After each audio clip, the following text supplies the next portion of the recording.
you again. Honestly, yes. I am a bit surprised they sent you back. I figured they wouldn't want me getting familiar with any one person's here, much less the one who is healing me. Though I still hesitate to call your abilities proper healing.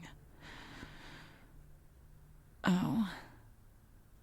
Have you made a pact with a fire spirit since we last spoke? Become a true spirit healer. Then your abilities will still hurt.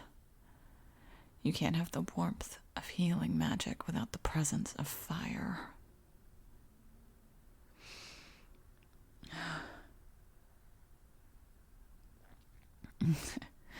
You want to see if a distraction will help. What kind of distraction do you have in mind?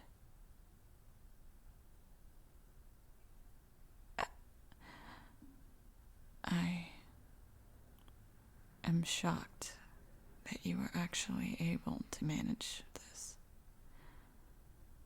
Sneaking food past your superiors just to give it to a prisoner. By doing this, bringing this to me, you put your livelihood at risk. You do realize that, don't you?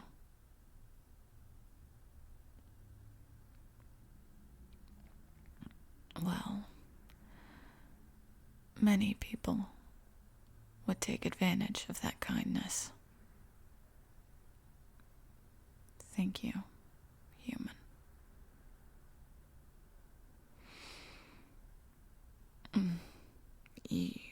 You should get on with your job before they start suspecting things.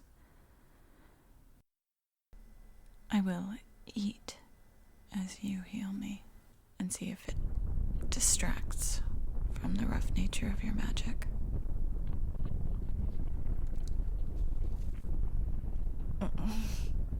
Fuck.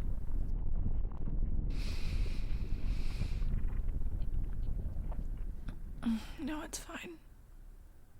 I'm fine. What?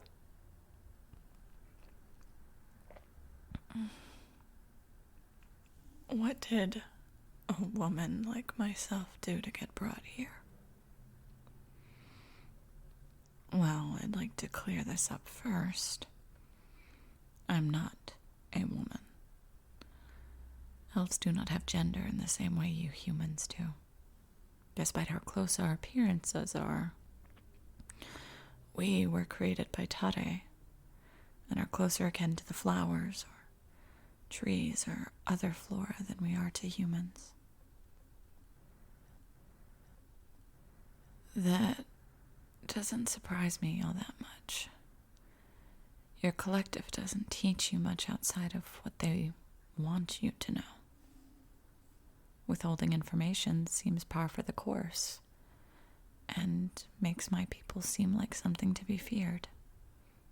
After all, the unknown is scary for any living being.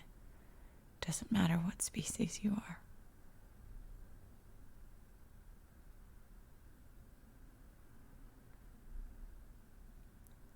You actually want to know about my people, our culture.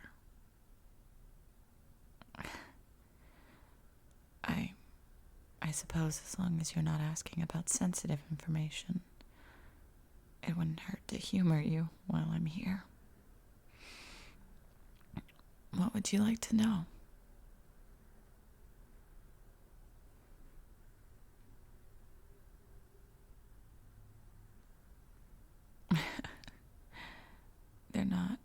They're not peonies.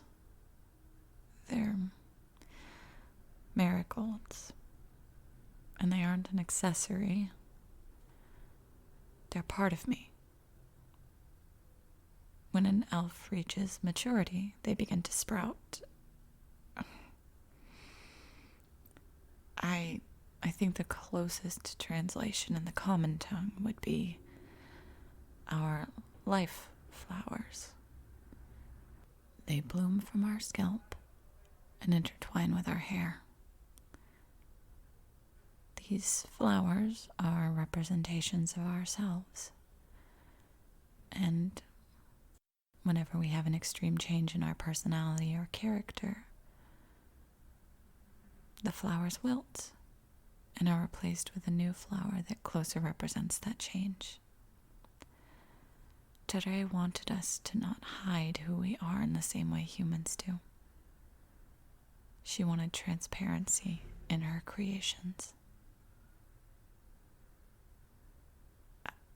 No, these were not my original flowers. I would rather keep the meaning of them to myself. But I cannot stop you from searching on your own time.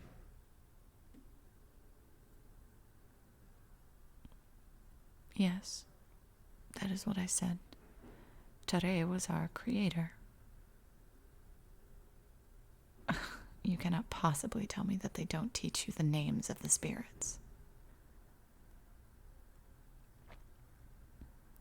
I don't see the point in keeping them hidden. Even for manipulation purposes, that seems idiotic. Well, Tere is your ancestor. The one who gave you your abilities. The original spirit of earth. And child of the spirit of death. Adit.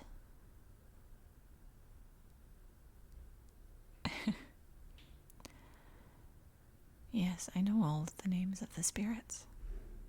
They were details passed down by the elves who were alive before they went into hiding. The original two spirits, the sisters, Life and Death, both had 2 children. Fili, the spirit of life, produced the twins. Zerib, the spirit of air, and Zaleb, the spirit of fire. Where Adit, death, brought us Tere, the spirit of earth, and Atri, the spirit of water. They were a family, and they watched over humans and elves and every other species until Adit was betrayed by her lover. Yes, that is when she created the vampiric curse. At least that is kept the same in both of our teachings. But that is when the Six decided it was best to separate from the mortals, and they haven't returned. Are you writing this down?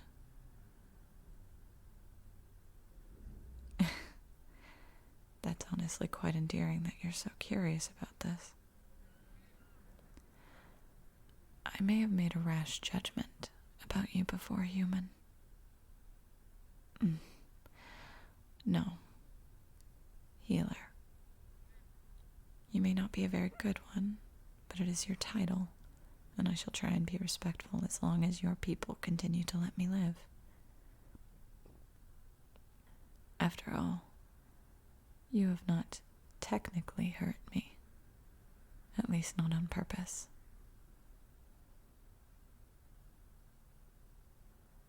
Before you go, I realize I haven't held up my end of our bargain.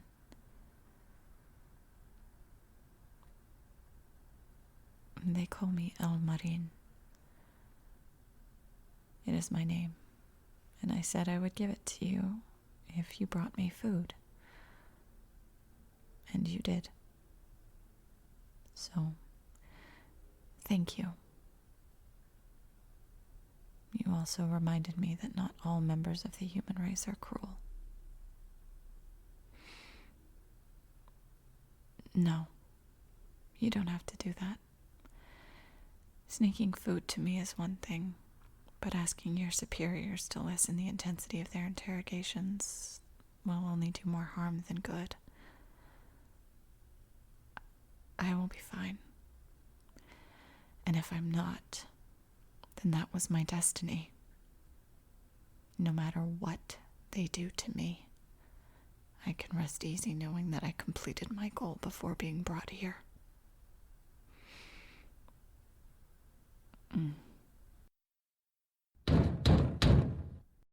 It appears our time is up once again. I would not hate it if they sent you here once more, healer. Be well.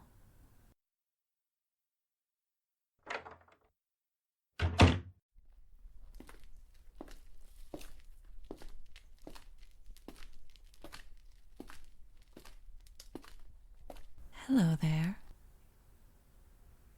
No, we have not met. My name is Dr. Lucia Davis. I was sent here to monitor your progression during this session. I must admit, I'm quite impressed. I was not expecting you to gain their trust so quickly. We will send for you after our next interrogation session, and you will continue to do as you have been. I suspect that by the end of the month, they will trust you well enough to give you the information about the rebellion that we need.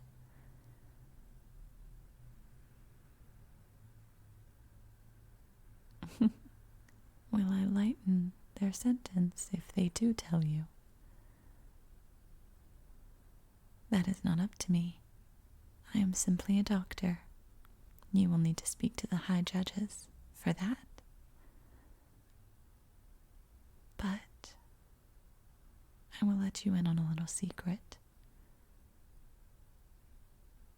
The high judges don't take too kindly to people trying to change sentences of prisoners. So, that would be an ill-advised course of action for you.